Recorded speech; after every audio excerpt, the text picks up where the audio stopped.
বরিশালের মেহেন্দিগঞ্জ উপজেলার এক সাধারণ তরুণ যুবরাজ দিনের বেশিরভাগ সময় কাটে পারিবারিক ব্যবসার ব্যস্ততার মধ্যেই। তবে এই ব্যস্ত জীবনের আড়ালেই লুকিয়ে আছে তার ভিন্ন এক স্বপ্নের গল্প। 2018 সালে প্রথমবারের মতো ইউটিউবে কন্টেন্ট তৈরির যাত্রা শুরু করেন যুবরাজ। নতুন কিছু করার ইচ্ছা আর স্বপ্ন নিয়ে নতুন নতুন কন্টেন্ট তৈরি করলেও কিছুদিন পরেই আশেপাশে মানুষের নানা নেতিবাচক মন্তব্য ও সমালোচনার মুখে পড়তে হয় যুবরাজকে। একটা আইডিতে হয়েছে আপনার প্রায় 1.5 লাখ ফলোয়ার। তারপর যে কোনো কারণে আমার একটু মন খারাপের মতো একজন একটা কথা বলছে, আমি আইডিটা রিমুভ করে দিছি। তারপর আর একটা আইডি খুলছি, ওইটা তো হয়েছে আপনার প্রায় 1,40,000-এর মতো ফলোয়ার। হ্যাঁ, তারপর ওইটাও কাইটা দিছি জিত করে।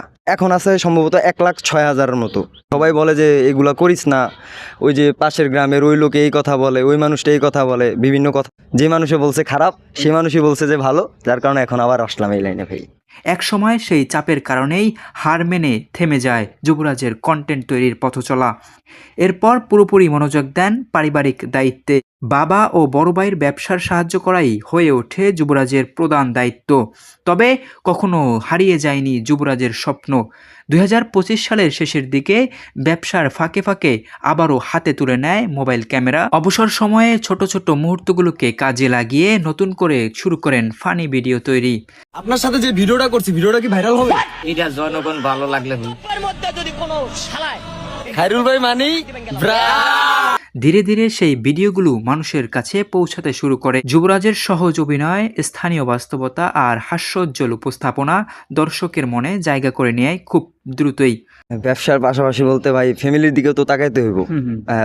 বড় ভাই মা আছে, তাদের কথাও তো শুনতে হবে। শুধু ভিডিও নিয়ে থাকলে তো আর হইব না।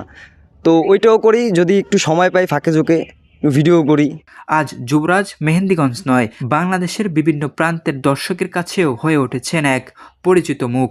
যুবরাজের স্বপ্ন শুধু নিজের জনপ্রিয়তাই নয়, নিজের এলাকার পরিচিতিও ছড়িয়ে দিতে চান সবার মাঝে। ভিডিওর মাধ্যমে মেহেন্দিগঞ্জকে দেশের মানুষের কাছে তুলে ধরাই এখন যুবরাজের সবচেয়ে বড় দায়িত্ব ও পরিকল্পনা। সিয়াম বিশ্বাস, মেহেন্দিগঞ্জ, বরিশাল।